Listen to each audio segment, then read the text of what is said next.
안녕하세요. 이렇다 130대를 시작하도록 하겠습니다. 저는 찬이쌤입니다. 예, 시작이 제가 해갖고 좀 의아하신 분들이 많을 텐데요. 오늘 이제 마돈나께서 좀 바쁜 일정이 있어서 오늘 마돈나가 참가를 못했습니다. 그래서 제가 사회 겸 참여자 겸 깍두기 겸 뭐 다 그냥 하도록 하겠습니다. 온갖 역할을 다 하시네. 중요한 것은 이제 오늘 주제를 잡으신 이제 초대 손님이 누구시냐 이게 중요한 거죠. 그래서 이미 목소리가 좀 나왔죠. 오늘은 알파조님 나오셨습니다. 좀 인사해 주세요. 안녕하세요, 알파조입니다. 오늘 처음으로 이렇다해서 두 사람이 네. 그 녹음을 하는 거예요. 네네. 저도 낯설고 지금 방금 네.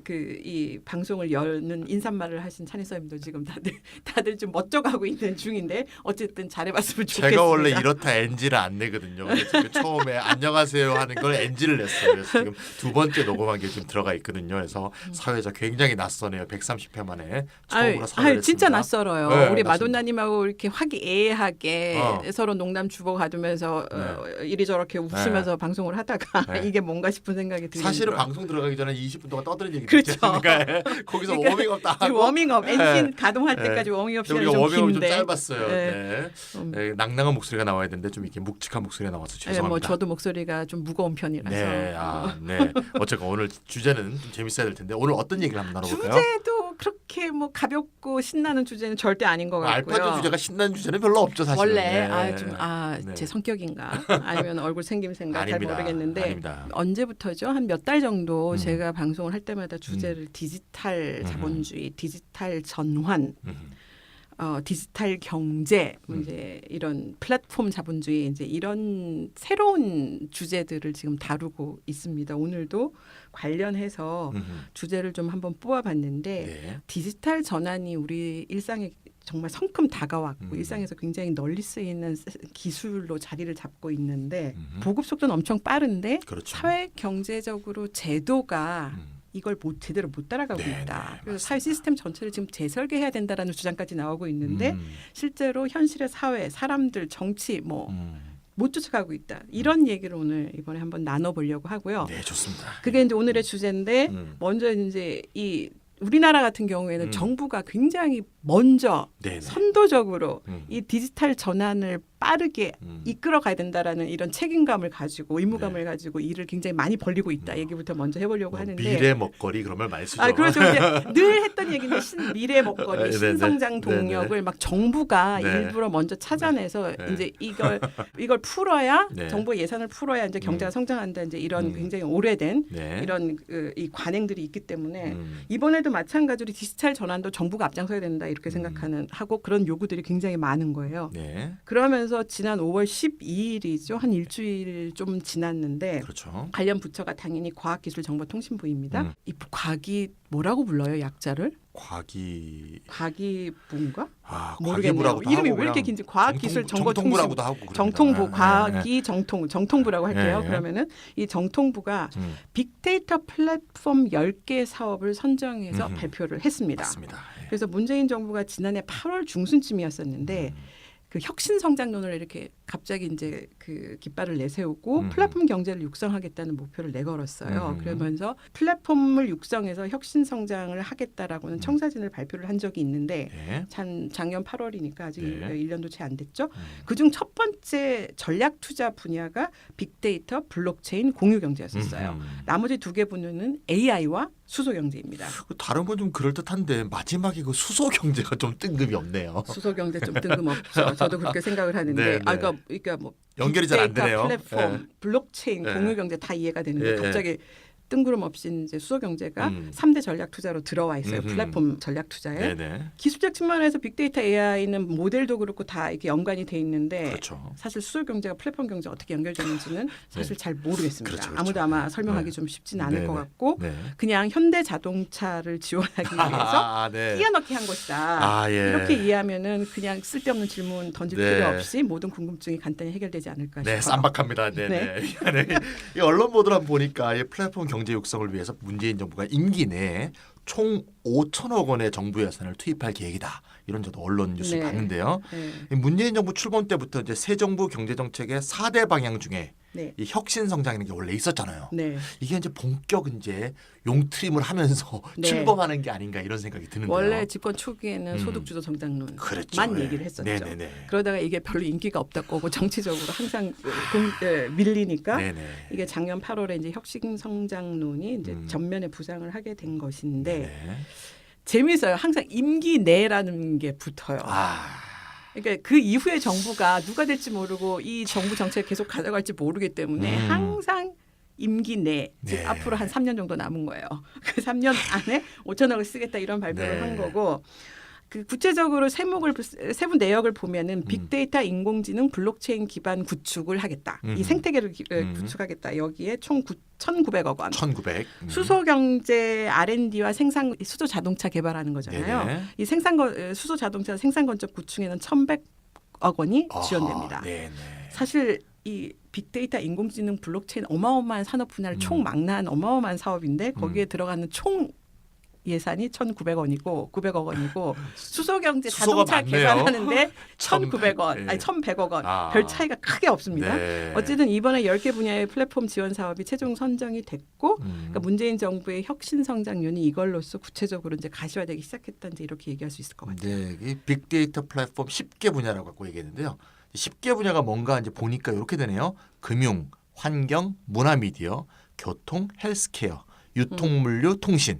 여기 이제 7개 산업 분야가 되겠고, 그다음 이제 중소기업, 지역경제, 삼림 이렇게 3개 기타 분야 해서 이게 10개 분야가 되는 것 같은데, 네. 요 이제 요 10개 분야마다 다 빅데이터 플랫폼을 이제 구축하겠다는 얘기 아니겠습니까? 네. 그럼 엄청난 기업들이 많이 참여할 것 같은데요. 이 사업 구조를 보면은 이게 다단계라고 보시면 돼요. 다단계. 그러니까 뭐냐면은 각각의 10개 사업 네. 분야가 있잖아요. 네네. 그럼 그 아래에 음. 관련된 기업들이 전체 하나의 컨소시엄을 구성을 하는 거예요. 네네네. 이 컨소시엄을 주관하는 대표 기업이 하나가 있고 그 밑에 쫙 그 포도송이처럼 달라붙는구나. 이렇게 달라붙어 있다고 보시면 네. 돼요. 그래서 밑바닥에 개별 기업들이 이렇게 하나 뭉텅이로 10개가 이렇게 만들어져 네. 있고 그 10개를 총괄하는 대표 주간 기업이 하나가 있고 요 각각이 10개가 각각의 빅데이터 플랫폼인데 네. 정부의 입장은 먼저 요 각각의 10개의 빅데이터 플랫폼을 만든 다음에 이 10개 간의 플랫폼들을 서로 연결시켜 갖고 또 위에 옥상으로 또 다른 더 큰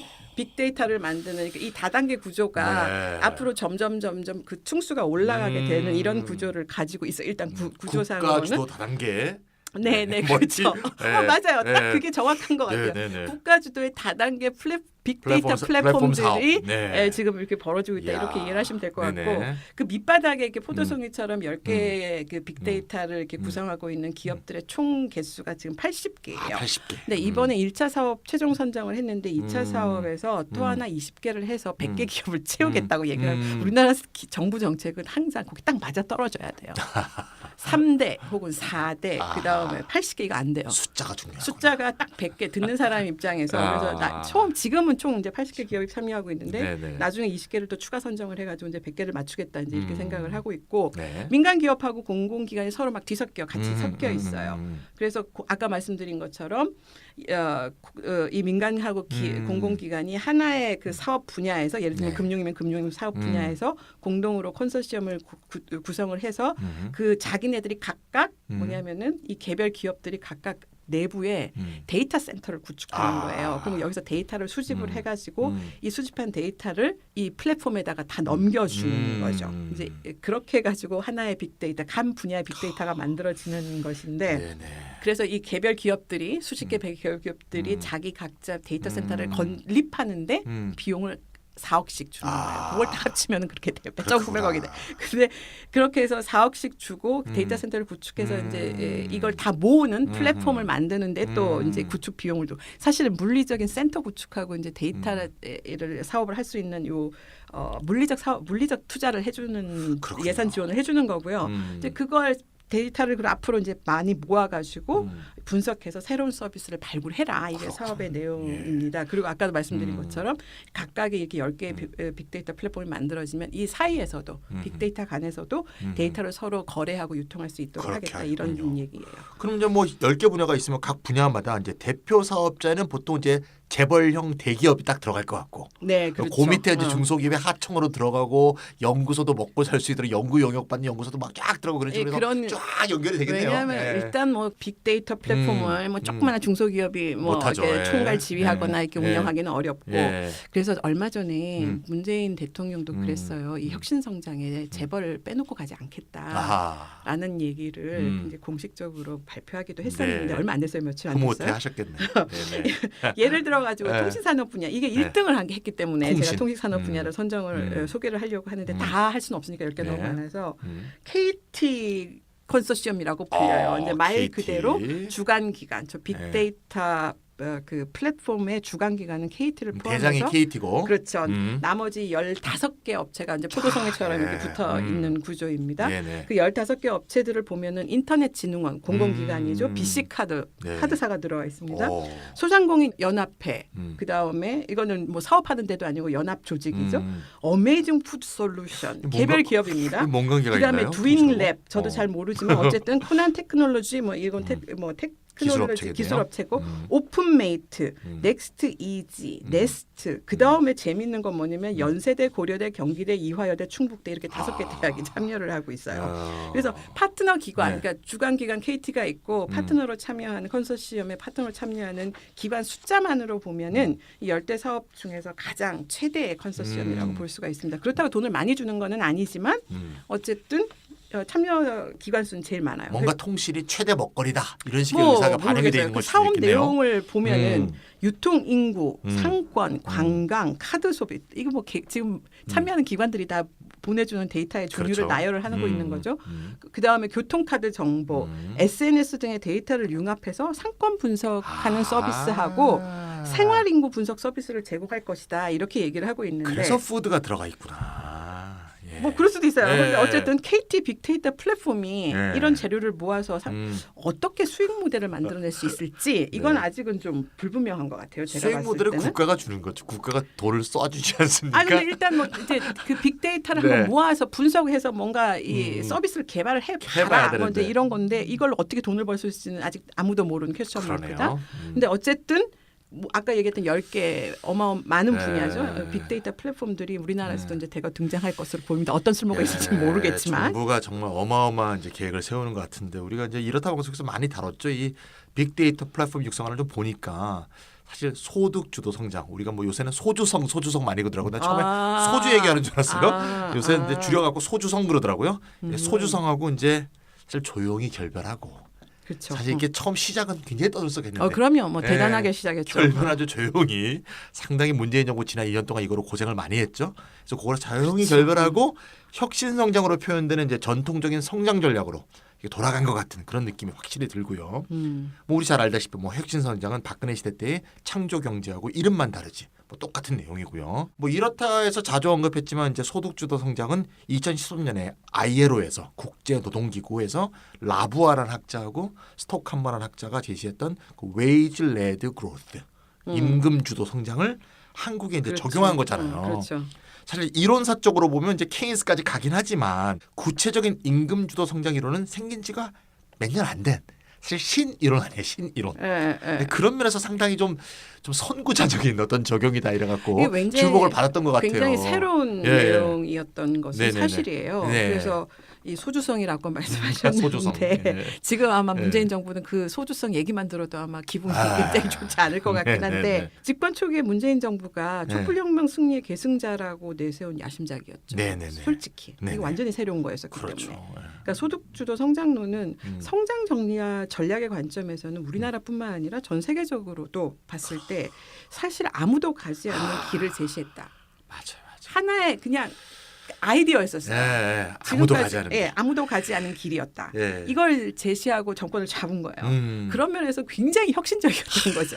아무도 안 한 걸 그러니까 하겠다고 했으니까 네네네. 얼마나 혁신적이에요. 네네네. 그런 아이디어였지만 바로 그 이유 때문에 정치적으로 실패를 한 거죠. 아유 우리 알파조님이 아무도 가지 않은 길이라고 하니까 이 학교 책에 옛날에 배웠던 그 로버트 프로스트의 어휴. The Road 우리- Not Taken 가지 않은 길이라는 시가 떠오르는데 그 시가 아마 이렇게 됐을 겁니다. 오랜 세월이 지난 후 어디에선가 나는 한숨 지으며 이야기할 겁니다. 숲속에 두 갈래 길이 있었고 나는 사람들이 적게 간 길을 택했다고 그리고 그것이 내 모든 것을 바꾸어 놓았다고. 그렇죠. 뭔가 이 문재인 정부가 한 10년 뒤에 할 얘기 같은 그런 느낌이 아니, 좀 두 드는 것 가지 길 같은데. 중에 네. 사람들이 거의 가지 않은 길을 주로 가던 택했을 길은 이제 때. 이윤주도 성장이었을 텐데 네. 거기를 안 가고 참 그 생소한 길을 길을 갔다면 완전히 문재인 뭐, 정부가 세상을 완전히 뒤바꿔 놓아요. 문재인 정부 세상을 뒤바꿔 네, 놓았겠죠. 네. 근데 어쨌든 소득주도 성장론은 사실 아무도 가지 않는 길이었기 때문에 맞습니다. 구체적인 방법론도 없었고 그다음에 대통령 임기가 5년밖에 안 되는데 아까 뭐 모든 정책은 5년 임기 대통령 임기에 네. 딱 맞춰 갖고 나오는데 결과가 나와야 되나요? 손에 잡히는 어떤 그 구체적인 결과물이나 네. 가시적인 성과를 내는 것도 사실은 불가능한 그렇죠. 거였었어요. 네. 그런 측면에서 어떻게 보면은 이 구체적인 방법론도 없고 어떻게 해야 될지도 모르는데 이걸 네. 갖다가 털컥 아하. 이렇게 하겠다라고 내놨을 때 네. 일정하게 태생적으로 결함을 가질 수밖에 아. 없었다. 왜냐 부족하기 때문에 네. 구체적인 것들 네. 구체성이 부족했기 때문에 지금까지도 말은 무성하지만 여전히 안개 속에 갇혀 있는 셈이고 지금 길을 헤매고 있는 중이다. 이제 이렇게 볼 수 있을 것 같고요. 아무리 대통령이 막강한 권한을 가지고 있다 하더라도 사실 참조할 만한 해외 사례도 없죠 당연히. 없는 나온 지도 거예요. 몇 년 안 아무도 안 간 되는데. 길이 가지 않은 아무도 안 길이었기 간대. 때문에 네. 그런 상태에서 그 효과 정책의 효과나 결과물이 불투명한 정책을 밀어붙이면 네. 공무원 꼼짝도 안 합니다. 그러네요. 그런 상태에서 이게 현실 정치에서 얼마나 어려운 건지 진짜 네. 혁신적인 개혁을 한다는 게 얼마나 어려운 것인지를 네. 이렇게 적나라하게 보여주는 사례였다 이렇게 생각이 들어요. 그게 정말 아무도 안 간 길을 딱 갔더니 안개도 껴있고 안 미세먼지 보여. 자욱하고 한 발짝도 네. 못 내민 거야. 앞에 길도 안 보이고 막 그걸 5년 내에 성장을 어떻게 수치로 입증해요 그거를. 그러니까 공무원들도 다들 시큰둥하고 말도 안 된다고 해서 막 공무원 그때 기억나죠? 김동연 네. 당시에 부총리하고 김동연 자체가 그랬죠. 그다음에 그 청와대에서 장하성 실장이 서로 막 주고받고 티격태격 맞아요. 싸우면서 발을 네. 한 발자국도 제대로 못 내민 상태가 이런 상태였는데 참 안타깝습니다. 어쨌든 네. 이게 불운한 운명을 타고 태어났다 소득주도 성장론이. 네. 근데 정반대로 혁신성장론은 전형적인 정부의 산업 정책적 개입에 네. 해당합니다. 아까 말씀하셨지만 네. 전형적인 이윤축 기업을 위한 네. 아주 익숙하죠 우리한테. 네, 기업을 위한 산업 정책이다. 네네. 그래서 좌우파 정권을 가리지 않는 전통적인 성장 전략이라고 네. 볼 수가 있는데요. 네네. 전형적인 정부의 산업 정책적 개입이다. 이게 일어나는 형태는 똑같습니다. 뭐가 됐든 간에 네. 국가적인 차원에서 전략적으로 육성하고 싶은 산업 분야를 먼저 선정해요. 그렇죠. 그 다음에 이게 이제 신분야이기 때문에 기술 개발하고 생산 시설을 구축하고 인재 양성 요 세 가지 R&D 그 다음에 만약 뭔가를 생산하면 생산 시설 구축 그 다음에 거기에 인프라스트럭처. 필요한 이제 그렇죠. 그 다음 네. 혹은 생태계 구축 그 다음에 이제 사람이 필요하죠. 트레이닝. 인재 양성 그렇죠. 훈련 교육 훈련 여기 막 물량을 쏟는 여기에 거지. 네. 세 분야에 네. 정부 예산을 대거 투입하는 게 바로 산업 정책적 개입이에요. 네. 다만 이제 기술이 발전하고 시대가 변화하면 그에 맞춰 가지고 전략 산업 지정 대상이 바뀌는 그렇죠. 차이밖에 네네. 없습니다. 예, 예. 그래서 박근혜 정부의 제4차 산업혁명과 창조 경제론하고 비교를 했을 때 크게 다르지도 않고 전혀 새롭지도 않고 개혁적이지도 않은 것이죠. 그렇죠. 그래서 정부가 디지털 전환, 플랫폼 경제 이런 글로벌 경제 담론에서 최신 유행이죠. 최신 유행. 정말 발빠르게 쫓아가고 있는 건 사실이다. 네네. 그리고 빅데이터 플랫폼 이것도 최신 유행이죠. 네네. 이 물적 기반을 구축하는데 예산을 대거 투입하는데 사실 이제 급급해 하고 있을 뿐이고 네. 디지털 플랫폼 경제로의 전환에 따른 사회적 경제적 위험이 있어요. 근데 있죠. 그거에 대한 국내 정치전의 관심이 정말 낮고 네. 그거에 대해서 이 디지털 플랫폼 경제로 전환했을 때 이 사회가 어떻게 제도적으로 법률적으로 사회적으로 대응해야 되는지 그 방안에 대해서는 사실 그러니까요. 공론화가 거의 이루어지지 거의 않고 돈 있다. 얘기밖에 안 하잖아요. 돈이 되냐 안 되냐 이런 뭐 거는 이렇게. 좀 예. 매우 심각하네요. 아쉽고 예. 그다음에 안타까운 일입니다. 어쨌든 서론이 이렇게 좀 길게 길어졌는데 오늘 이렇다 방송에서는 네. 좀 전에 말씀드린 경제 디지털 전환이 초래하는 사회적 경제적 변화가 어떤 게 있는지 몇 가지 중요한 사례를 들어서 살펴보고 이것에 대해서 우리나라에서는 논의가 그렇게 많지는 않지만 그 글로벌 차원에서 어떤 정치권에서 현실 정치권에서 어떤 대응 논의들을 하고 있는지를 한번 들여다보려고 합니다. 네, 좋습니다. 예, 우리 디지털 경제를 우리가 살펴보면 말이죠. 참 과거부터 쓰이던 그 상품 개념 중에 재화, 서비스 그런 개념이 있잖아요. 네. 이런 개념을 적용하는데 한계가 정말 많다. 이런 느낌이 맨날 드는데 네. 사실 디지털 재화라는 거 우리 잘 알다시피 생산하거나 저장하거나 유통 복제하는데 추가 비용이 잘 안 들잖아요. 한번 만들어 한번 놓으면 만들어 놓으면 계속 써먹을 수가 있잖아요. 즉 그렇죠. 이제 경제학 용어로 하면 이제 한개 생산 비용이 거의 제로에 가깝다. 그렇죠. 예, 추가 비용이 첫 안 번째 드는 거죠. 특징. 예, 이게 굉장히 중요한 거죠. 네. 예, 그래서 무슨 뭐 롱테일이다 뭐 이런 얘기 많이 나왔었잖아요. 네. 그래서 또 고갈된다는 거 이게 굉장히 경제학에서 중요한 출발점이잖아요. 자원의 고갈이 되기 때문에 희소성의 원칙이 작용하고 그렇죠. 이게 경제 원칙이다. 경제학적 맨 앞에 기본 나오는 원리. 건데 예, 예. 그렇죠. 그게 또 적용이 안 되고 그렇죠. 또 뭐 시간적 공간적 제약도 없고 인터넷은 네. 또 전자적 거래에는 국적도 없고 국경도 없고 그러니까 완전히 디지털 재화는 전통적 재화하고 완전히 다르기 때문에 재화의 공급과 유통 방식이 전혀 다른데요. 이렇게 전혀 다른 유통 방식, 공급 방식을 갖고 있는 이 디지털 재화에 대해서 그걸 뒷받침하거나 또는 규제할 수 있는 법적, 제도적 틀이 미비한 상태니까 정말 심각한 문제가 아닌가 이런 이게- 생각이 저는 듭니다. 이게 예. 규제라는 말이 예, 예. 들어가니까 사람들이 규제를 하면은 규제라면 되게 싫어하죠. 예. 근데 네. 이게 규제라는 제도라는 네. 표현으로 바꿀 수도 있을 것 네, 같은데 네. 어쨌든 규제라는 말이 들어가면 사람들이 당장 생각하기에 그러면은 이 디지털 전환이 안 되는 거 아니냐, 혁신이 안 이루어지는 거 아니냐 이렇게 생각을 하는데 정반대예요. 그렇죠. 시장은 시장 규칙이 필요하고 그럼요. 이 시장에 참여하는 경쟁자들이 서로 경쟁할 수 있는 제도적 환경이 없으면 작동을 안 해요. 이제 그런 의미에서 이 제도 혹은 규제로 불리는 이 제도가 없이는 오히려 디지털 경제를 혁신적으로 활성화시킬 수가 없다. 이런 관점에서 이 제도가 이게 디지털 경제의 전환을 갖다 요구하는 사람들도 빨리 제도를 만들어 달라고 요구를 하는 거거든요. 그래서 제가 늘 얘기하는 게 규제란 말을 없애자 이거예요. 그러니까- 규제가 레귤레이션 아니에요. 네. 네, 규율이죠. 그러니까 규율. 시장은 규율이 규율을 없으면 돼요. 시장에 네. 규칙이 있어야 돼요. 네. 경쟁할 때 규칙이 있어야 학교를 되기 어디건 때문에 규율이 있어야 되잖아요. 규율 네. 안 지키고 그 시장 규칙 개판되지. 없이 그렇지. 네. 경쟁자들이 서로 지네들 어. 살겠다고 돈 벌겠다고 네. 온갖 술수와 겉모술수를 다 쓰고 이상한 짓을 다 하게 되면 개판되는 거예요. 개판되죠. 그러면 네. 발전이고 뭐고 다 도로 없어요. 죄송합니다. 이제 개라 그래갖고 그래서? 죄송합니다. 예, 예. 그럼 그렇게 그- 평소에 쓰던 말을 썼습니다. 그래서 네. 그럼 뭐라고 해야 돼? 쓸 말이 없죠.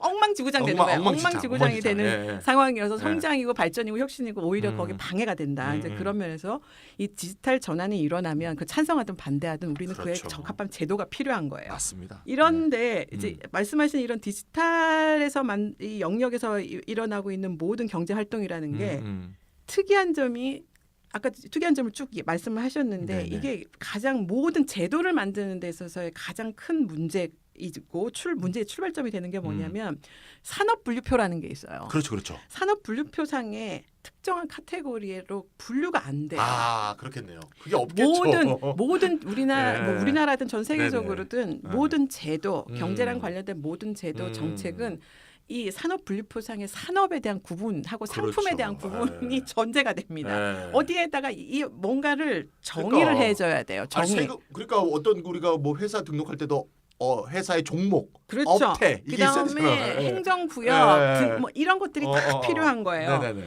그런데 그쵸 업태 이런 것하고 그다음에 네. 행정구역도 되게 중요한데 그렇죠, 그렇죠. 어쨌든 그게 없구나. 그 자체가 없다. 어려워요. 네. 뭐 없다라고 그러니까 억지로 만들어내야 되죠. 왜냐하면 없기 때문에 억지로 만들어내야 되는 이런 상황인데 그러니까. 아까 말씀드린 것처럼 기존의 사회경제 시스템을 지탱하는 모든 규칙과 제도들이 바로 이 산업 분류표의 근거에서 이루어지고 있기 때문에 그렇죠. 디지털 플랫폼 비즈니스를 기존의 이 규칙과 제도를 가지고서는 법적 지위를 정의를 할 수도 없어요. 그러네요. 이게 뭔지, 이 사업자가 뭔지, 그러네요. 어떤 사업자인지. 네. 그리고 당연히 규율도 할 수가 없습니다. 여기서부터 모든 문제가 사실은 시작되고 있는데 우리들 다 알다시피 디지털 경제라고 하는 게 기존의 산업 간 경계나 기술적 경계 자체를 허물어뜨린 거예요. 융복합이죠. 예. 그래서 뭐 예. 융복합이라는 표현을 예. 많이 쓰고 네네. 다양한 산업 부문들이 기존의 산업 분류표상의 업종들이 사용한 업종들이나 상품들이 막 종횡으로 그렇죠, 그렇죠. 융복합되고 있는 거기 네네. 때문에 네. 전통적인 산업 분류표에 따른 산업의 개념 정의와 산업의 구분 자체가 무의미해지고 있어요. 그러네요. 이 디지털 예, 맞습니다, 경제에서는. 맞습니다. 예. 그래서 디지털 거래에서 플랫폼에서 거래되는 상품이나 서비스의 성격이 무엇인지조차 확정하기가 어렵고 근데 맞아요. 확정을 안 하면 아무것도 할 수 없거든요. 그래서 확정을 무조건 네. 해야 해요. 네. 그런 또 다른 특징은 뭐냐면 모바일 인터넷 시대. 인터넷은 옛날에도 있었는데 지금 이제 스마트폰 등장으로 모바일 인터넷 시대가 열렸잖아요. 한 10년 정도 됐습니다. 그렇죠. 기존의 시장은 늘 단면 시장이에요. 단면 시장. 기업이 있고 기업과 기업이 서로 음흠. B2B로 거래하던가 기업과 소비자가 B2C로 거래하던가 그렇죠. 이게 네. 모두 기업이 뭔가 물건이나 서비스를 만들어서 공급하면 기업 혹은 소비자랑은 다른 고객하고의 1대1 거래가 이루어지는 이런 구조인데 그렇죠. 플랫폼 비즈니스는 C2C 플랫폼이 맞습니다. 가능해졌습니다. 예.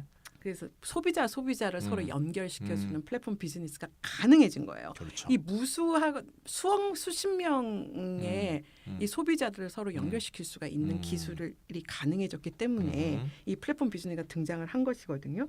그런데 그러다 보니까 이 C2C를 가지고 있는 플랫폼은 소비자를 장악하고 있다는 거예요. 그렇죠. 전 세계적으로 그렇죠. 수십억 명 된다고 그러던데 페이스북 이용자가 그렇죠. 예. 수십억 명의 그 소비자를 조직해서 이 플랫폼이 가지고 있으니까 기존의 전통적인 단면 시장에서의 기업들도 이제는 뭐냐면은 이 C2C의 소비자를 장악하고 있는 이 플랫폼에 참여 안 할 수 없죠. 참여를 안 할 수가 그렇죠. 없게 되는 네, 거예요. 맞습니다. 그래서 플랫폼을 통한 개인 간의 네트워크 자체가 이미 페이스북이라고 하는 그렇죠. 신종 서비스가 등장을 한 것뿐만 아니라 전통적인 기업들도 플랫폼을 통해서 자신의 상품이나 서비스를 판매 유통하는 주요 채널을 활용할 수밖에 없는 거예요. 그렇죠. 이거를 내가 선택할 수 있는 상황이 아니에요. 무조건 안 하면 죽는 거죠. 예. 해야 해요. 예.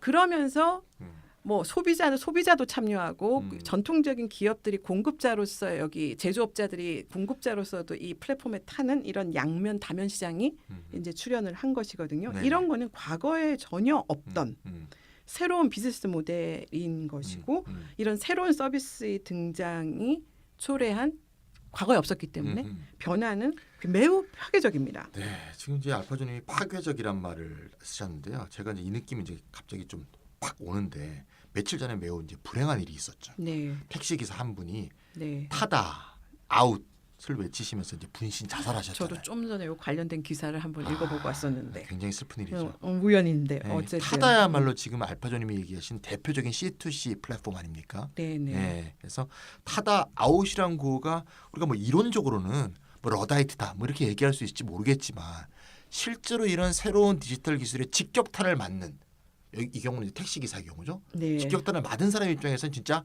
흉포한 파괴자 아니겠습니까? 네. 자신의 삶을 산산조각내는 이제 파괴자로 딱 등장하는 그렇죠. 거고. 맞, 예. 네, 그렇죠. 예, 그러니까 정말 파괴적이다 이런 생각이 들고요. 뭐 택시 서비스만 그런 게 아니잖아요. 뭐 그렇죠. 전통적인 재화 서비스가 사라지고 있고 이미 사라져 버렸고 뭐 대표적으로 CD 요새 누가 사요? 뭐 CD는 실제로 그렇죠. 아이돌의 그 사진 모으려고 사지 CD를 진짜 음악을 꼭 들어야 되기 때문에 네. 산다기보다 네. 음악은 다 MP3로 다운로드 받고 네. 팩스 정말 그 나중에 한 100년 지나면 이런 팩스라는 게 있었다라는 네. 얘기를 하겠죠. 뭐 유선전화. 네, 유선전화 전화 하루 종일 안 울립니다. 네. 뭐 지도, 달력도 진짜 주니까 받는 거지 뭐. 계산기도 다 우리가 인터넷, 핸드폰, PC를 통해서 이용하지 않습니까? 이런 전통적인 재화 서비스가 전부 다 디지털 서비스로 바뀌거나 앱으로 바뀌고, 예. 그래서 다 소멸할 위기에 처해 있고. 근데 이런 이제 파괴적이라는 것이 어떻게 보면 자본주의 역사에 늘 존재하던 기본 상수가 아닌가 저는 그런 생각이 들거든요. 맞는 네. 말이죠. 예.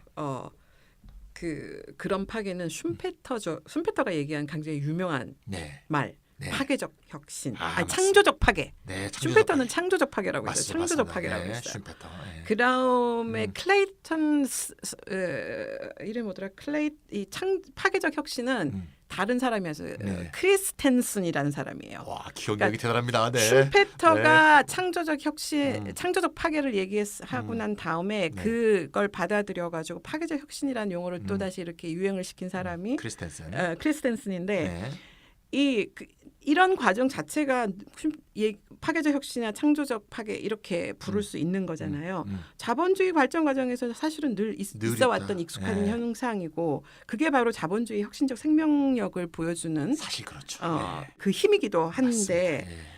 디지털 전환 효과는 여기서 끝나지 않습니다. 그러니까 슌페터적인 창조적 파괴 혹은 파괴적 혁신을 넘어가지고 20세기 산업 자본주의 시대에 만들어진 모든 사회관계와 경제적 질서 자체에 중대한 파괴를 없애버리는 예고를 거죠. 하고 있다. 네. 그래서 산업 자본주의 시대 전통적 기업들의 통상적인 영업 활동 무대가 오프라인이었었잖아요. 그 오프라인 판매 유통 채널 정말 빠른 속도로 영향력을 상실하고 있습니다. 뭐 미국에서 오는 뭐 들리는 소식은 굉장히 유명한 백화점 체인이 문을 메이시 닫았다. 같은 거 네. 뭐, 예. 부터 시작해서 뭐 이런 그 오프라인 판매 유통 채널이 이미 이제 다 문 닫기 시작하고 네네. 있고, 그러니까 글로벌 차원에서 소비자를 아까 말씀드린 것처럼 조직해서 영향력과 시장 지배력을 갖춘 거대한 온라인 플랫폼들이 그 일을 대신하고 있는 중이죠. 맞습니다. 그래서 플랫폼 비즈니스 생태계에 들어가지 않게 될 경우 사실 독자적으로 생존할 수 있는 기업들이 얼마 되지 않을 거예요.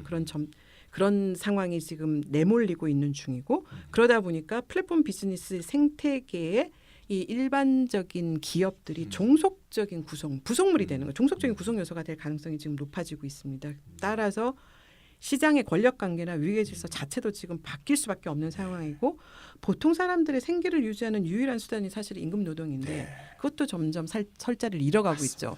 사실 노동에 관한 얘기는 그동안에 많이 했었기 때문에 오늘은 이제 일단 두고 이 시장의 권력 관계, 제도 자체가 이제 급격히 해야만 하는 이런 상황에 대해서 좀 얘기를 좀 더 해보려고요. 네, 그러니까 사회관계도 바뀌고 경제 질서도 다 바뀌면 이건 디지털 전환은 그야말로 혁명적 변화가 아닌가 이런 생각이 드는데요. 네. 뭐 과거에 우리가 봉건제에서 자본주의 이행에 거의 버금가는 그런 변화가 아닌가.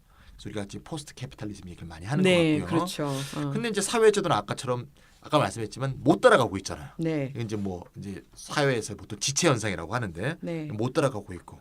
그럼 못 따라가는 게 여러 가지가 있을 텐데 저는 이제 대표적으로 두 가지만 좀 얘기하고 싶은데 첫 번째는 이제 모든 규제 체계하고 과세 체계란 게 이제 국민 국가를 바탕으로 하고 있잖아요. 네. 근데 이제 디지털 경제는 국가의 제한을 받지 않잖아요.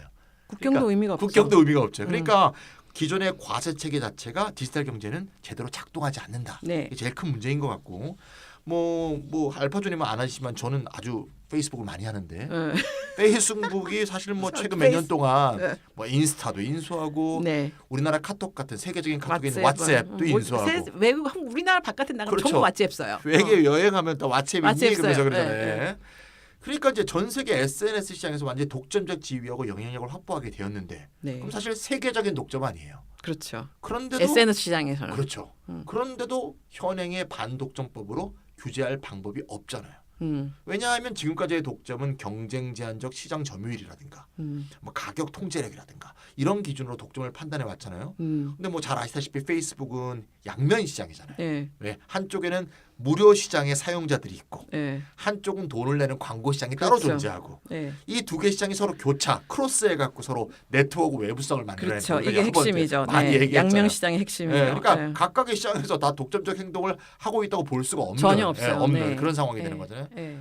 또 사용자 시장은 전부 무료 서비스고 가격 독점 가격 이런 얘기를 아예 없죠. 갖다 붙일 수가 없죠. 가격이 없는데 거기에 네. 무료로 푼다고 해서 그 시장에서 독점적 지위를 할 수 있는 어떤 네. 독점적 행동을 했다는 걸 입증할 수가 없는 거죠. 네. 더 황당한 건 페이스북의 매출의 98%는 광고 시장인데 네. 전체 세계 광고 시장에서 또 페이스북이 차지하는 점유율은 굉장히 피넛입니다. 낮거든요. 피넛. 네. 네. 그러니까 광고 시장에서 독점자다 이렇게 네. 얘기할 수도 없고 또 저는 더 이제 여러 번 우리가 많이 얘기도 하는데 더 중요한 건 독점의 폐해라는 걸 또 입증을 해야 네. 우리가 또 독점에 대해서 우리가 공격을 할 수가 있는데 네. 이건 독점이 오히려 사용자한테 실질적 혜택을 줘요. 그렇죠. 네. 이게 이게 역설입니다. 네, 이게 네. 역설이죠. 네. 네. 빅데이터는 독점을 해야 검색의 사회적 비용도 낮아지고 맞습니다. 효율성도 커지고 또 네. 사회적 편익도 증대되고 사회적 효용이 더 증가. 네, 독점을 해야 사회적 효용이 그게 더 참 증가. 묘한 거죠, 디지털 그렇죠. 경제. 굉장히 역설적인 네. 현상인데 네. 독점이 음. 사회적 효용을 높이는 맞습니다. 거예요. 그래서 이제 이게 과세 체계가 또는 독점적인 반독점법 이런 게 작용하기가 어렵고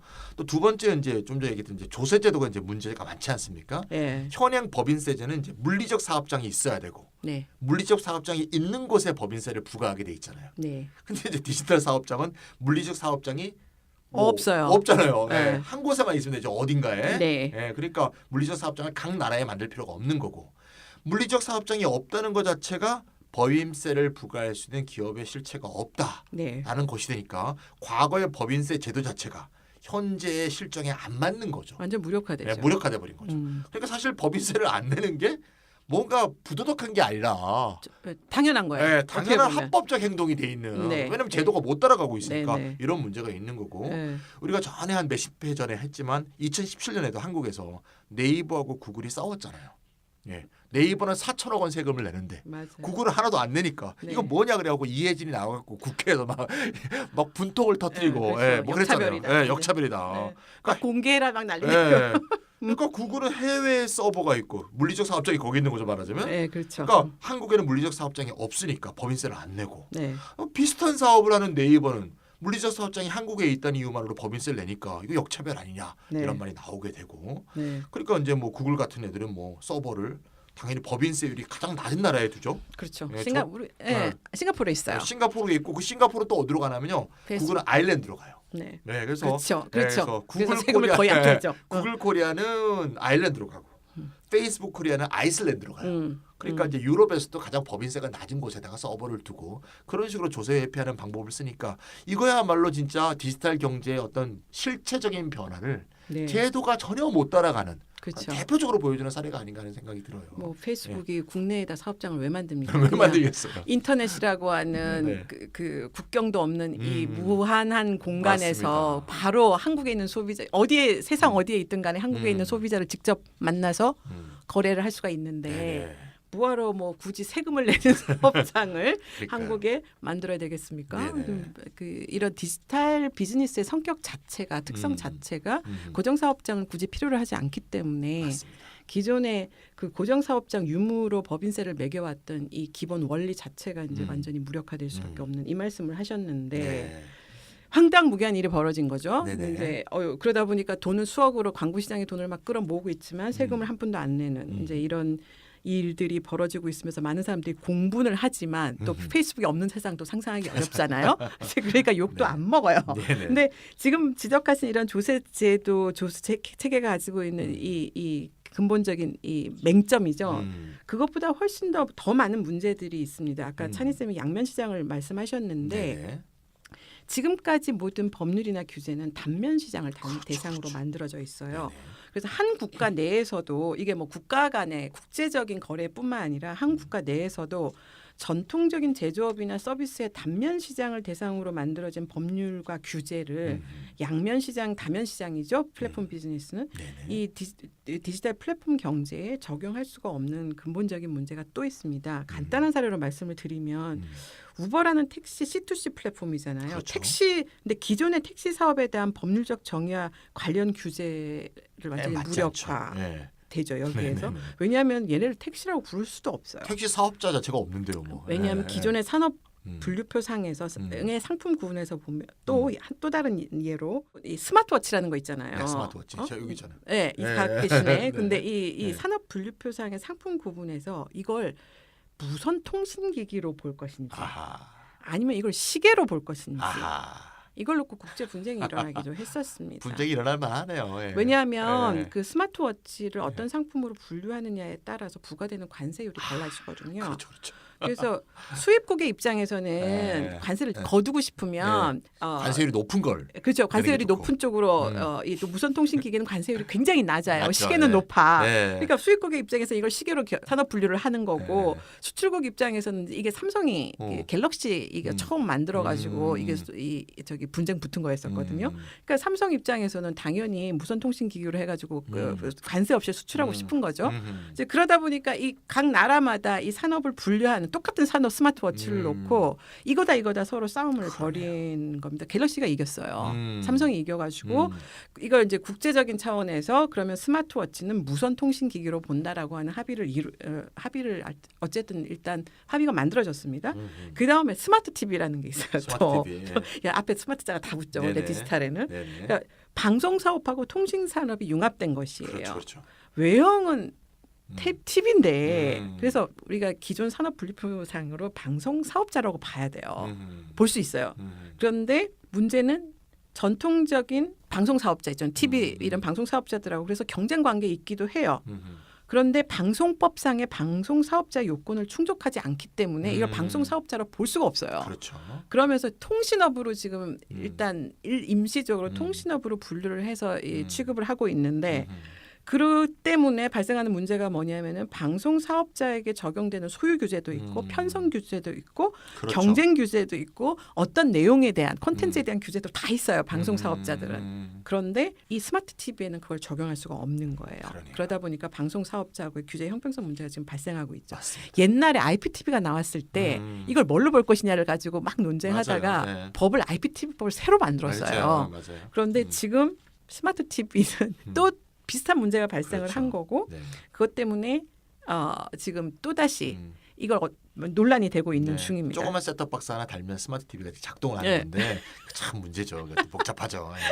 예. 그뿐만이 아닙니다. 좀 전에 차이 선생님이 말씀하셨던 것처럼 플랫폼 사업자들은 네트워크 효과, 즉 이제 더 많은 이용자들을 갖다 태우기 위해서 네. 플랫폼 이용자에게 무료로 서비스를 제공하잖아요. 맞습니다. 당연히 모든 게 갖다 네네. 페이스북이든 뭐 인스타그램이든 뭐 다 무료예요. 우리는 무료로 이용할 수가 있는데 전통적인 단면 시장에서는 만약에 어떤 제품을 무료로 내놓잖아요. 이거 약탈적 가격 정책이라는 이유로 반경쟁적이다. 시장 경쟁에 그렇죠.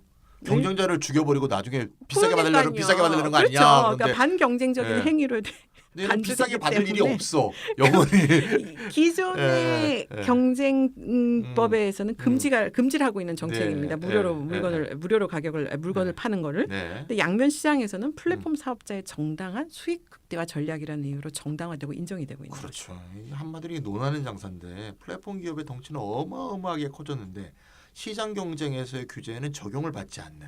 그러니까 이제 이렇게 시장 경제의 규칙과 패러다임을 이렇게 무력화시키는 그런 전략을 플랫폼 자본이 쓰고 있기 때문에 인정되고 있죠. 또 그게 거의 이거는 뭐 우리 경제학 책에서 얘기하는 자연 독점 상태가 아닌가 플랫폼 기업이 그렇죠. 이런 생각이 들 정도입니다. 그래서 사실 뭐 우리 뭐 연구소나 우리 이렇다 해서 여러 번 얘기했지만 우리는 디지털 전환을 반대하지 않지 않습니까? 그렇죠. 이걸 왜 막 굳이 망해야 될 이유는 우리는 없죠. 러다이트주의자가 아닙니다. 네. 그래서 근데 이제 평화적이고 안정적인 디지털 전환을 위해서는 이 과거 산업자본주의 시대의 패러다임의 창조적 파괴를 하긴 해야 되는데 그렇죠. 이거 없애고 새로운 걸 만들어야죠. 만들어야 되긴 하는데 이 새로 부상한 디지털 경제에 맞는 새로운 시장 규칙, 규제 원칙 이런 게 아직 안 정해졌다는 거죠. 그것도 정하려고 하고 얘기만 꺼내면 야, 너 또 정부가 규제해갖고 또 혁신을 가로막으려는 거 아니냐. 야, 그래서 이제 난리를 치니까 또 쉽지 않은 쉽지 거예요. 않아요. 그런 그러니까 문제가 되고. 무엇보다도 이 당사자인 ICT 자본, 디지털 기업들의 저항이 무엇보다도 크죠. 그리고 ICT 자본하고 결탁한 정치 세력들,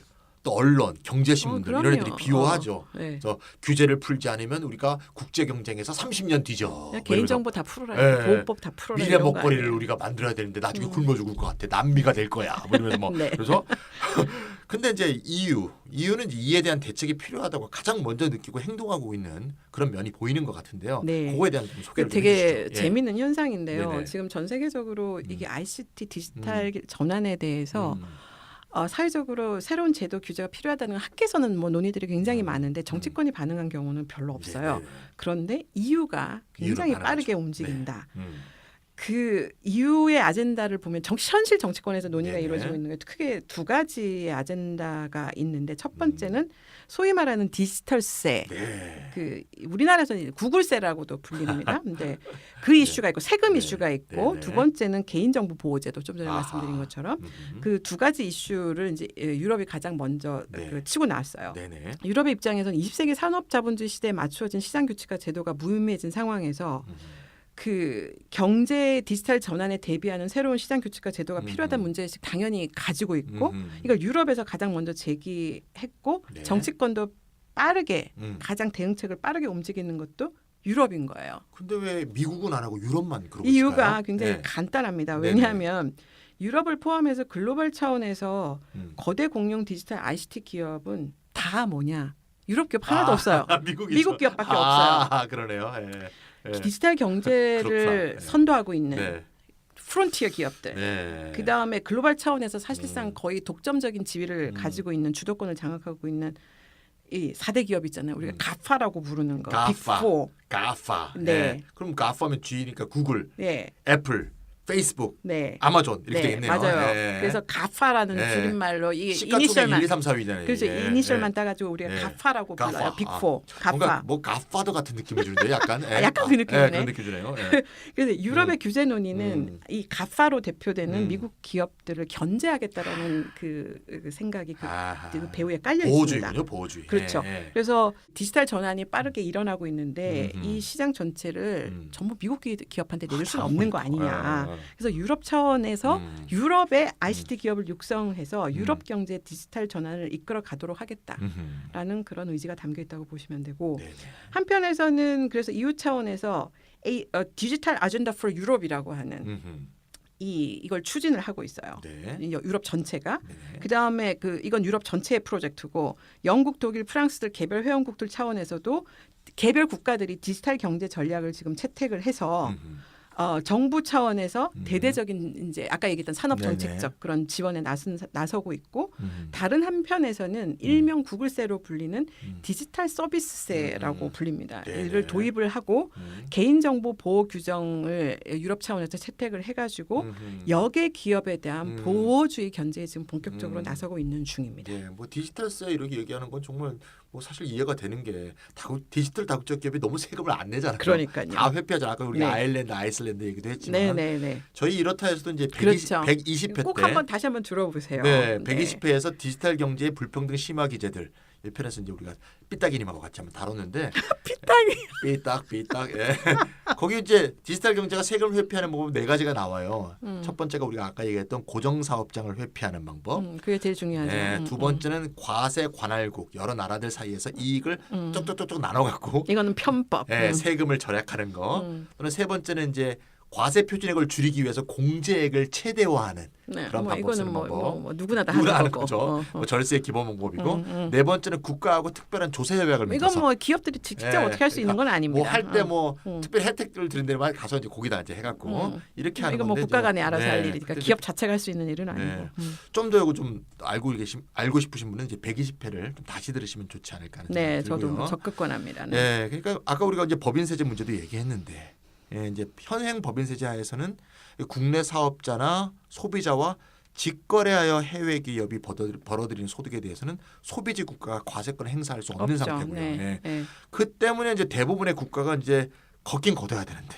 법인세를 부과할 수 없으니까 유료 서비스와 광고 수익에 대해서 부가가치세를 징수하는 방향으로 네, 어떻게든 지금 다 이제 그렇게 가고 있다고. 걷어보려고 막 이제 하는 것 같고 우리나라도 이제 작년 12월에 부가가치세법을 이제 개정했잖아요. 그렇죠. 그래서 이제 올해 7월부터 이제 거두려고 이제 7월부터 시행에 들어갑니다. 네네. 네, 이제 거두게 되죠. 네, 소비자 대상 B2C 앱이라든가 뭐 클라우딩 컴퓨팅, 뭐 인터넷 광고, 공유 경제 등의 서비스에 대해서 이제 부가가치세를 부과할 수 있게 되었죠. 얼마나 거둘 수 있을지 모르겠네. 그러니까요. 이게 이제 정확한 정보가 파악이 잘 안 되니까. 그러니까요. 예. 또 올해 3월에는 또 해외 디지털 사업자하고 국내 사업자 간의 B2B 거래까지 부가가치세 부과 혐의를 범위를 확대해서 그런 확대하는 그런 부가가치세법 개정안이 발의되어 있는 상황이죠. 예. 여기 가장 앞장서고 있는 이 부가가치세법 개정 이 세법 문제에 가장 관심을 가지고 있는 정치인이 누구냐면요. 네. 정당하고 정치인이 네. 바른미래당. 바른미래당. 박선수 의원하고 김정식 의원하고 박선수 의원, 네. 김정식 의원하고 김정식 의원 다 국민의당 출신이죠. 예. 네, 네. 이 앞장서서 지금 이제 이 세법 문제를 적극적으로 지금 한국에서 네네. 이렇게 애를 쓰고 있는 네. 상황이고요. 네. 문제는 이게 뭐 부가가치세 그러니까 안 거두는 것보다 거두는 게 훨씬 낫죠. 그렇죠. 근데 문제는 이게 네. 부가세가 누가 부담하는 거냐 다 아시겠지만 소비자가 다 부담하는 거죠. 소비자가 예. 내는 거잖아요. 네네네. 세금을. 네. 근데 소비자 직접 내는 게 아니라 소비자한테 돈을 걷어서 기업이 대신 네. 내주는 거예요. 네. 최종 이게 수익자가 되게 돼 있는 거니까. 그렇죠. 네. 그래서 이 소비자가 내는 세금을 기업이 대행하는 이 부가세 때문에 그러니까. 부가세를 놓고 네. 이걸 거둔다고 해서 네. 거둔다는 게 사실은 실제로 사업자인 기업한테는 아무런 과세 부담이 안 가는 것이잖아요. 그렇죠. 눈 가리고 아웅이죠. 예. 그러니까 예. 안 거두는 것보단 낫지만 네. 어쨌든 이거에 대해서 그래서 부가세 거두면 결국 소비자한테 모든 부담이 돌아가게 하는 전가되게 거니까 되겠죠. 예. 가격 올리든지 하면 되는 거 그렇죠, 아니에요. 그렇죠. 예. 그러니까 이게 무슨 소용이 있냐? 이 부가세 반대하는 데도 많아요. 근데 맞아요. 어쨌든 이 부가세 가지고서는 수익이 발생하는 이 소비지 국가에서 국가의 과세권도 보호하지도 못할 뿐더러 자국 기업의 역처벌 문제도 당연히 해소할 수가 없겠죠. 그렇죠. 이제 그에 따라서 OECD가 이제 이런 문제들이 계속 제기가 되니까 특히 이제 국내 자국 기업들이 막 다들 역차별이라고 이제 난리를 치니까 OECD가 2015년도에 디지털 과세 방안 마련에 나섰습니다. 이유가 막 뒤에서 등 떠밀고 G20도 거기에서 그래 이거 한번 만들어 보자. 이제 네네. 동의한 상태에서 2015년도에 이제 과세 방안 연구 보고서 착수에 들어갔고 지금 어떻게 구체적으로 우리가 아까 얘기했던 고정 사업장이 없잖아요. 이걸 세법상의 전문 용어로 과세 연계점이라고 불러요. 그러니까 알죠. 과세를 부과할 수 있는 점이 뭔가 없다. 예. 근거, 경계를 가진 이 네. 지역적인 이 경계를 가진 영토적인 이 경계가 없다라는 거예요. 그 부분에 대한 규정을 어떻게 할 것이냐. 이제 없으니까 뭐 디지털 기업들이 새로 뭐 사업장을 설립할 일이 없을 테니까 맞아요. 그거 없는 상태에서 과세 연계점, 고정 사업장을 새롭게 정의를 할 수밖에 없다 이런 상태에서는 이제 그 문제하고 두 가지 문제인데 그게 하나고 그다음에 국가 간에 국경이 없잖아요. 네. 국적도 없는데 이 벌어들이는 수익에 대해서 세수를 배분해야 될 거 아니에요. 그렇죠. 네. 수익을 배분해서 세수를 배분해야 되는데 그것도 그거에 어렵네. 대한 구체적으로 세수를 어떻게 배분할 것이냐. 네네. 이 방법론에 대한 이 두 가지가 핵심 쟁점이고 이제 음. 이거에 대한 방안을 지금 OECD가 만들고 있는 중입니다. 음. 그리고 OECD 디지털 과세 방안 최종 보고서가 2020년도에 나올 예정인데요. 이제 내년입니다. 네네. 실제로 OECD 방안이 나온다고 하더라도 이게 이제 글로벌 합의가 있어야 돼요. 그래서 실제로 새로 이게 이제 이건 부가세가 아니라 법인세를 부과하는 거잖아요. 네네. 이 새로운 디지털 기업에 대한 법인세 도입까지는 아직 상당한 시일이 걸릴 것으로 보입니다. 벌써. 일단 과세 방안은 만들겠다. 정부들이다 네. 보니까 이 세금은 걷어야 될 거 아니에요. 이제 그러다 보니까 과세 방안에 대한 논의는 지금 하고 있는데 뭐 어떻게 언제 어떻게 될지는 아직 미지수입니다. 아유 뭐 기후 협약 같은 것도 전지구적으로 잘 안 되는데 당장 막장에 도달하지 않은 이게 진짜 참 합의가 이루어질지 참 네, 합의가 요원하다는 생각이 네, 참 들고요. 그렇죠. 그러니까 이제 그런 데까지 한참 멀었기 때문에 이제 EU에서 이제 임시적으로 논의됐던 것이 이제 디지털세 같은데 네, 맞아요. 디지털세는 이제 여러분들도 잘 아시겠지만 좀 형태가 다른 세금인데 법인세는 아시겠지만 법인이 벌어들인 이익에 대해서 이익의 일정 비율을 세금 부과하는 거잖아요. 그렇죠. 비용 다 빼고. 네, 근데 디지털세는 이익에 상관없이 매출액에 대해서 네. 매출액의 일정 비율을 부과하는 거니까 완전히 다른 세금이고. 네. 그러니까 이제 해외 본거지 이제 고정 사업장을 두고 국내에서 서비스를 제공하는 경우에 디지털세를 부과하면 이제 그 업체 입장에서는 마치 그러니까 자국 입장에서는 수입 관세를 이제 걷는 그런 이제 입장 그런 거랑 비슷하죠. 네, 그거와 성격이. 비슷한 성격이 돼 버리는 거죠.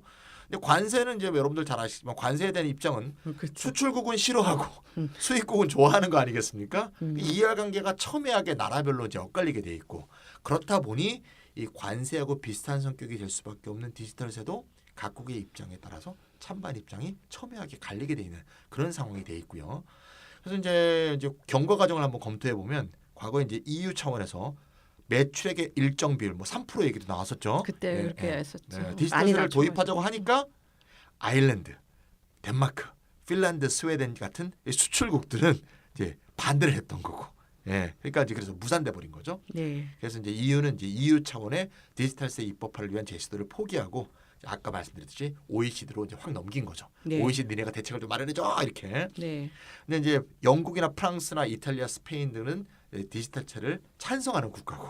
예, 그래서 OECD가 어떻게 논의하건 어떤 안을 내건 상관없이 우린 개별적으로 디지털세를 도입하겠다라고 이제 입법 추진을 하고 있는 그런 상황이라는 것은 이제 여러분들이 잘 인지하실 필요가 있습니다. 네, 네. 지금 뭐 논의들이 뭐 중구난방으로 가고 있고 네. OECD가 일단 내년에 어떤 방안을 만들어 나올지는 좀 두고 봐야 되는 네네. 상황입니다. 어쨌든 네네. EU는 그 내부의 회원국들이 반대하는 데들이 워낙 많고 얘네들이 음. 입장을 바꿔갖고 뭐 몇 년 후에 다시 찬성한다는 보장도 없기 때문에 네. 일단 이제 새로 EU 차원에서 디지털세를 도입하는 시도는 아예 이제 무산됐고. 포기는 했어요. 그래서 그럼에도 불구하고 디지털 플랫폼 비즈니스 특성을 반영한 법인세제를 도입해야 된다.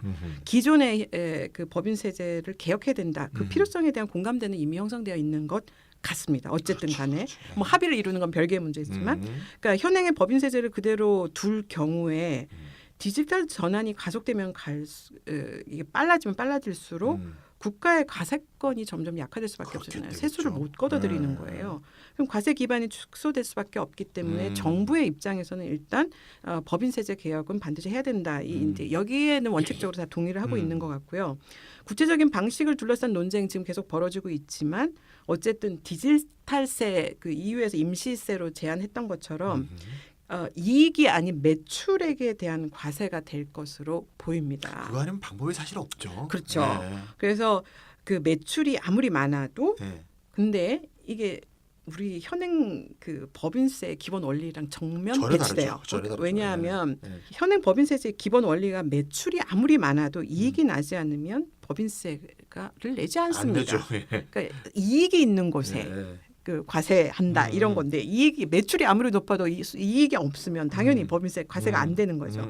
그런데 그와는 반대로 지금 디지털 법인세 같은 경우에는 이익과 상관없이 매출액에 비례해서 세금을 부과하는 것이기 때문에 그렇죠. 다들 지금 학계라 네. 뒤집어지고 있어요. 이게 말도 안 된다. 그러니까 이 반대하는 사람들 많거든요. 조세 전문가 입장에서는 황당한 그러니까 거죠. ICT 그죠? ICT 네. 기업의 뭐 지지자 찬성자들 지지자들도 있겠지만 아니 어떻게 이익이 없는 매출에 뭐로 내란 대해서 말이야? 세금을 내라는 것이냐 지금 난리 났고요. 네. 그러니까 이게 네. 쉽지 않아요. 근데 어쨌든 이게 그 정도로 이게 완전 새로운 거다라는 그렇죠. 의미고 아직 뭐 성공 사례는 없지만 어쨌든 한국, 일본, 호주, EU 회원국, 캐나다 등 미국을 제외한 대부분의 이제 OECD 국가들이 디지털세를 도입을 하는 게 맞겠다. 적극적으로 검토를 하고 있는 중입니다. 근데 우리나라도 G20에 가입이 돼 있기 때문에 네네. OECD 차원에서 이 재무부 장관들이 다 참가해서 지금 현황들을 다 보고받고 있는 중이고요.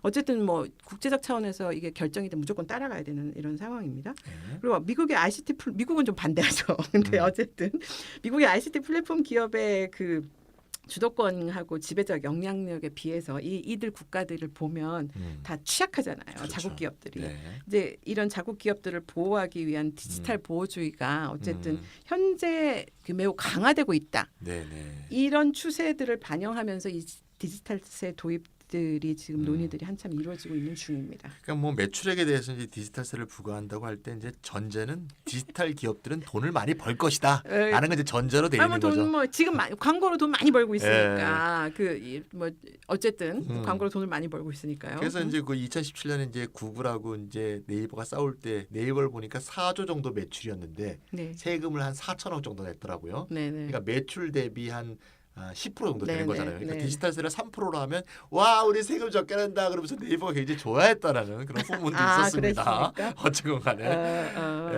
그게 참 묘합니다. 어쨌건 뭐, 근데 아마 여기 매출세가 되잖아요. 네. 뭐 어떻게 세율이 어떻게 맞춰질지는 어찌 정해질지 모르겠지만 하여튼간 뭐 지금의 법인세 수준보다는 좀 낮겠죠. 당연히 네네. 매출액 대비니까. 매출액 대비니까. 예.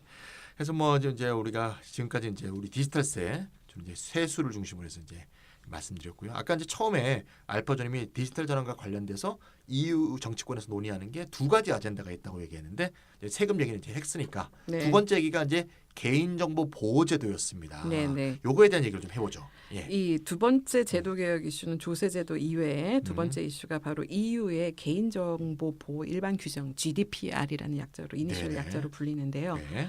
디지털 데이터 보호주의 이것도 디지털 데이터 보호주의가 굉장히 중요한 동력으로 지금 사실 작용하고 있는 그렇군요. 것입니다.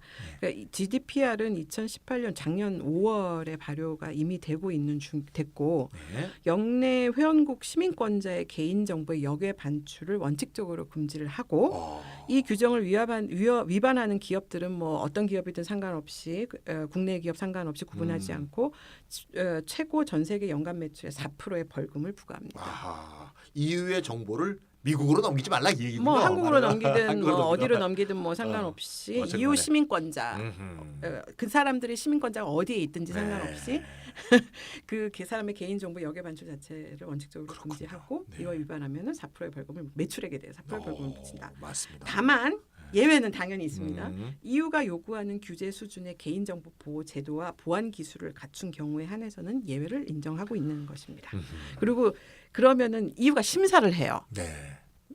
그 나라들이 우리나라는 이렇게 개인정보 보호 제도를 갖추고 있고 법률과 제도와 기술을 갖추고 있습니다라는 걸 신청서를 내면 EU가 적격성 심사를 해가지고 오케이 그럼 너희들은 이거 가져갈 수 있어 이제 이렇게 하고 있는데 일본이 이거 먼저 받아갔대요. 한국보다 먼저 앞서서 어쨌든 이 GDPR을 왜 만들었을까? EU가 GDPR을 통해서 EU는 세계 최초로 데이터 거래 시장을 활성화하겠다. 거기에 필요한 일관성 있는 시장 규칙과 규제 환경을 마련하겠다. 이 의지가 여기에 담겨 있는 거예요. 왜냐하면 GDPR 이거 나오기 전까지는 대부분의 EU 회원국들이 자국의 정보를 외국으로 못 보내게 다 금지하고 있었어요. 그래서 데이터 거래가 국경을 넘어가지 못하게 돼 있었거든요. 이제 그러다 보니까 이거를 풀어주지 않으면 데이터 거래 활성화 유럽 차원에서 그렇죠, 시장 형성이 안 되잖아요. 맞습니다. 네. 그걸 위해서 GDPR을 먼저 만든 거예요. 그래서 사람들이 국내에서 막 유럽의 GDPR이 개인정보 보호제도를 훨씬 강화해서 강도 높은 규제를 한다 막 이렇게 해서 말도 안 되는 이런 보도를 하고 있는데 사실은 오히려 개인정보 유통이 중요하다. 보호를 강하게 해서 만든 게 아니에요. 네. 개인정보 보호를 일정하게 하면서 음. 더 중요한 목표는 데이터 거래 시장을 만들겠다는 게 그렇군요. GDPR을 만든 목표입니다. 네네. 그래서 영내에서 음. 데이터의 자유로운 이동을 허용을 하겠다. 음. 그래서 영내 데이터 거래 시장을 육성을 하겠다. 이게 한편이고 음. 다만 역외로 데이터가 나가는 부분에 대해서는 규제를 하는 거예요. 그렇군요. 그 규제가 강화된 부분이 어디냐면 음. 역외에 해당하는 거예요. 역외. 그래서 미국의 ICT 기업들에 대한 영향력을 봉쇄하는 이중적인 목표를 이렇게 추구하고 있다고 보시면 되고 그 이유는 GDPR을 무역 협정과 연계해서 역의 교역 파트너들 국가들에게도 동일하게 적용을 하겠다. 그래서 전 세계적으로 데이터 거래 시장이 만들어질 때 이걸 국제 표준으로 삼겠다라고 하는 어떤 원대한 의지를 지금 보이고 있기도 하고 그에 따라서 일단 미국은 별로 관심이 없는데 이런 부분에 대해서 그렇죠. 이걸 왜 만드나? 근데 그 미국을 제한 나머지 모든 나라들이 그러니까 유럽의 이 GDPR을 벤치마킹한 법률을 이미 마련했거나 아니면 준비를 하고 있는 중입니다. 근데 참 의문이 드는 게 말이죠. 이제 지금 이제 디지털 이 개인정보 보호는 말하자면 이제 반미 슬로건이 딱 뚜렷한데 네. 이 반미의 이제 디지털 보호주의가 네. 자기 나라 또 영내의 ICT 기업하고 빅데이터 기업한테는 도움이 되겠죠. 네. 네. 그거는 확실해요. 근데 그렇게 한해서 국내 또는 영내의 ICT 자본의 이익을 보호하는 게 꼭 디지털 전환의 보탬이 된다. 이렇게 보기는 어려운 거 아니겠어요? 저도 그렇게 생각해요. 예. 그러니까 잘 알다시피 플랫폼이라는 것의 경쟁력하고 가치 창출 능력은 네트워크 효과에 있는 거고 또 양질의 데이터 생산에 달려 있는 거잖아요. 네. 예. 다시 말해 시장 경쟁을 제한하는 독점이 나쁜 점만 있는 게 아니고 네. 또 소비자가 선택권이 다양해졌다고 해서 꼭 반드시 좋은 점만 있는 것도 아닌 거잖아요. 그렇죠. 그런 면에서 예를 들면 이제 반미 슬로건으로 야 페북은 오지 마. 우리는 파북할래.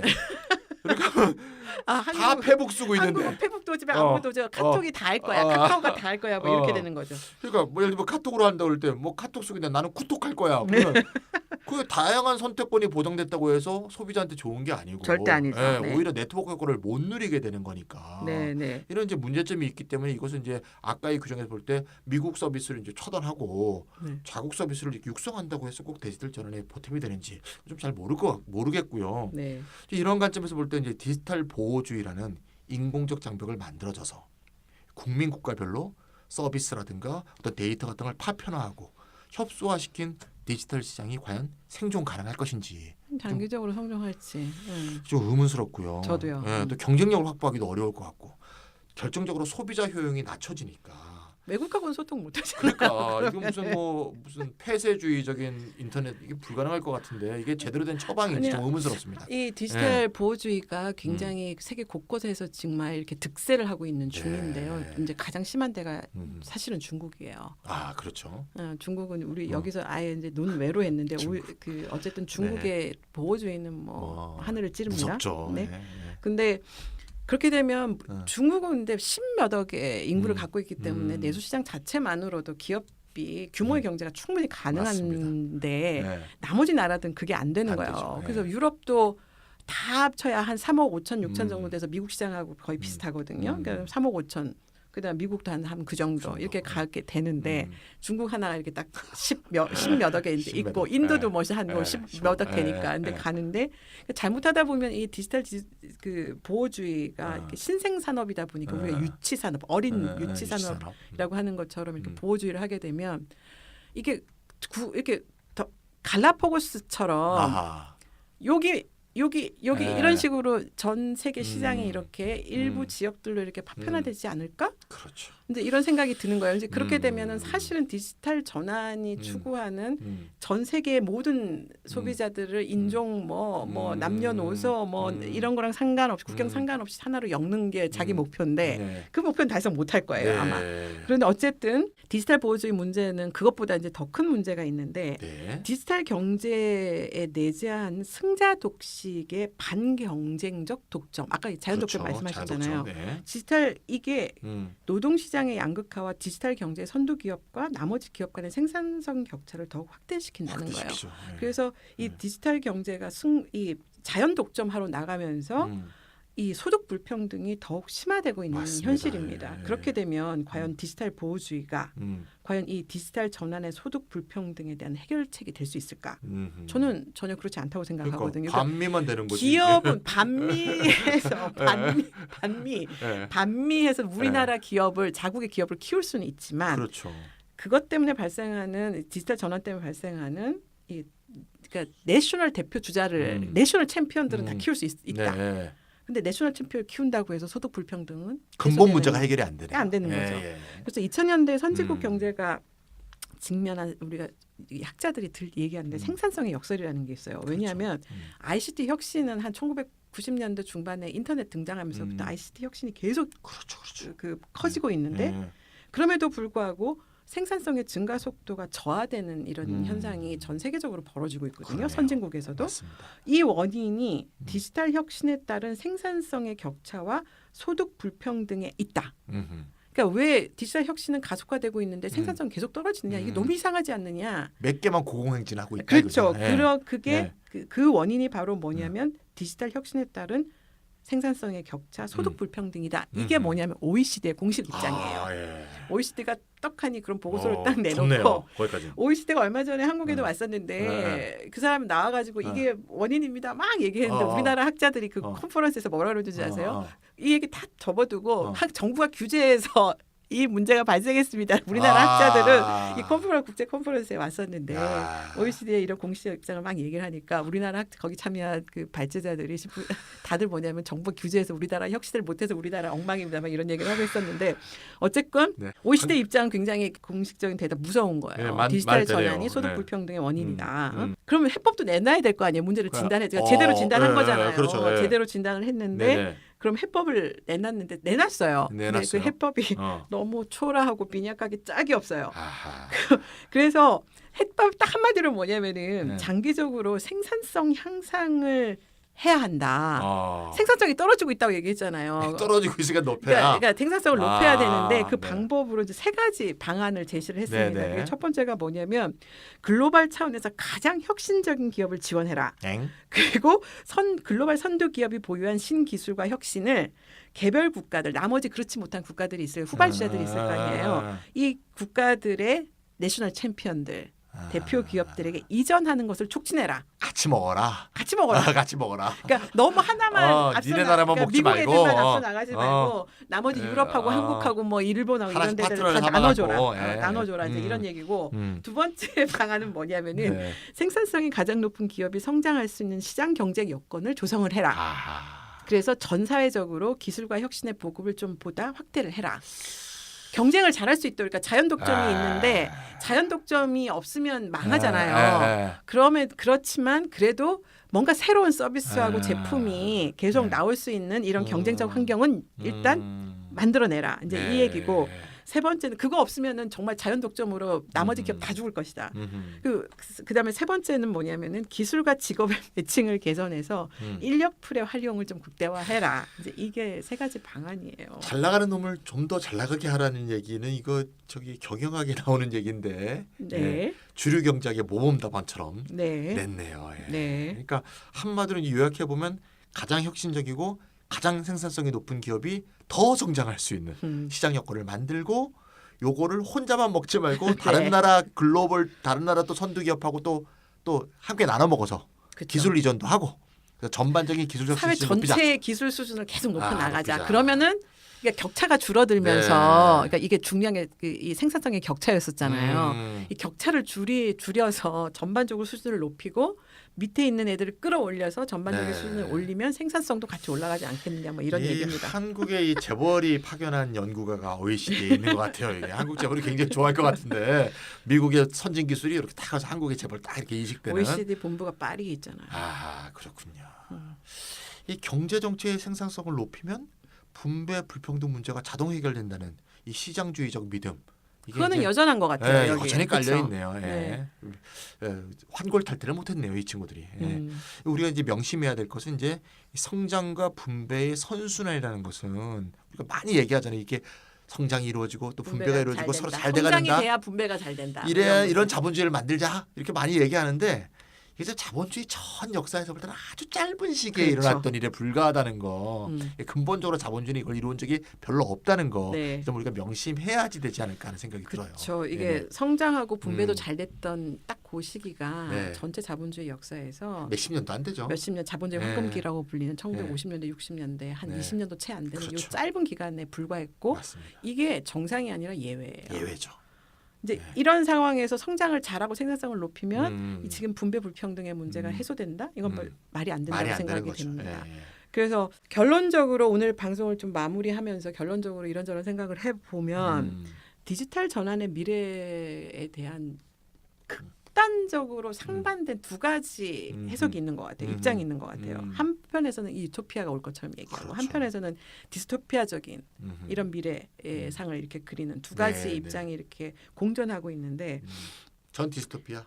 사회 전체에 미치는 아까 있잖아 우리 파괴적이라고 그랬잖아요. 네네네. 제도도 이게 무슨 과거의 산업이나 산업하고 뭐 기업을 파괴하는 정도가 아니라 사회 제도 전체를 파괴할 수 있는 그렇죠. 그런 어마어마한 그 파괴적 효과를 가지고 있는데 그런 걸 생각하면은 디스토피아적인 공포감이 사실 앞서는 것 같아요. 저한테도 그런데 네. 아까 말씀한 우버 아니면 타다 택시들이 이 당장의 이 파괴 때문에 엄청난 이 소위 말하는 낙오자들 아니면 실패자들이 더 많이 생길 수밖에 없는 그렇죠. 상황인데 문제는 이런 사람들 구제할 수 있는 방법에 대해서 아무도 얘기를 하고 있지 않다. 맞습니다. 그렇다고 해서 디지털 전환을 저지하거나 속도를 늦추는 이런 그것도 정치적 개입을 방법은 하는 아니죠. 게 네. 해법일 것이냐. 네. 그렇다고 해서 그럼 이게 안 일어났냐 이런 일이 그런 그걸 건 또 막을 수가 아닐 있느냐? 것이다. 못 막죠 그죠? 또. 예. 그래서 예. 분명한 건 뭐냐면은 자본주의가 19세기 산업혁명의 산물로 등장한 산업자본주의 시대가 이제 막을 내리고 있다 서서히. 네, 네, 네. 그리고 새로운 발전 단계로 이행하고 있다. 이거는 확실한 것 같고 음흠.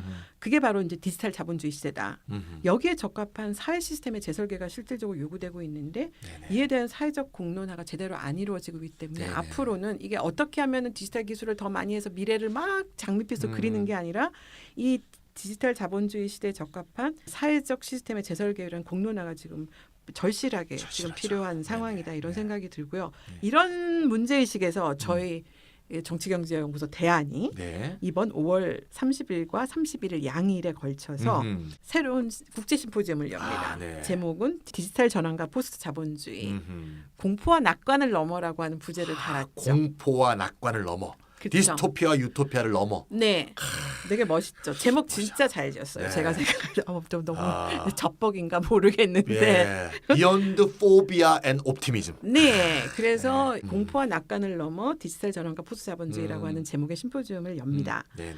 여기에 많이 참여해 주셔서 중요한 시사점을 얻어 가셨으면 합니다. 네, 마지막에 이제 연구소의 국제 심포지엄 소개도 해주셨는데요. 우리 연구소가 네. 확실히 이름답게 네네네. 굉장히 앞서 나간다. 네네. 또 잡벅입니다. 이 공포와 낙관을 넘어는 우리 슈퍼바이저님이 만드셨고요. 네. 영어로 번역한 건 제가 했습니다. 네. 네. 제가 5월 30일, 31일 모두 2시에서 6시 사이에 진행이 되고요. 30일은 인공지능과 자본주의라는 주제로 이 경향신문사 옆에 있는 프란치스코 교육회관에서 열립니다. 그래서 영국의 레스터 대학의 무어 교수, 독일 로자 룩셈부르크 재단의 앵스터 연구원이 오셔갖고 발표를 하실 거고요. 그 다음 날 31일은 주제가 플랫폼 자본주의. 그렇다면 대안은 무엇인가라는 주제로 한겨레 경제사회연구원하고 저희 연구소가 공동 주최합니다. 그래서 장소는 그래서 한겨레 신문사에서 열려요. 두 날의 장소가 다릅니다. 헷갈리지 마세요. 독일에서 오신 티모 다움 씨하고 이렇다의 슈퍼바이저님, 즉 연구소의 금민 소장님이 발표하시게 돼 있습니다. 그래서 이제 외국 손님들이 많이 오니까 못 알아듣지 않겠냐 이렇게 우려하실 분들이 계실 텐데 국제 통역사, 정식 국제 통역사가 순차 통역을 제공합니다. 그래서 아무 걱정 없이 그냥 오시기만 하면 되고요. 많이 참가해 주시기 바랍니다. 2명이 진행을 했는데요. 디지털 전환에 따른 사회 시스템의 재설계를 중심으로 논의해봤습니다. 이렇다 130일에 이것으로 마치겠습니다. 안녕히 계세요. 다음에 또 뵙겠습니다. 네, 5월 다음- 30, 31일 날 뵙겠습니다. 네.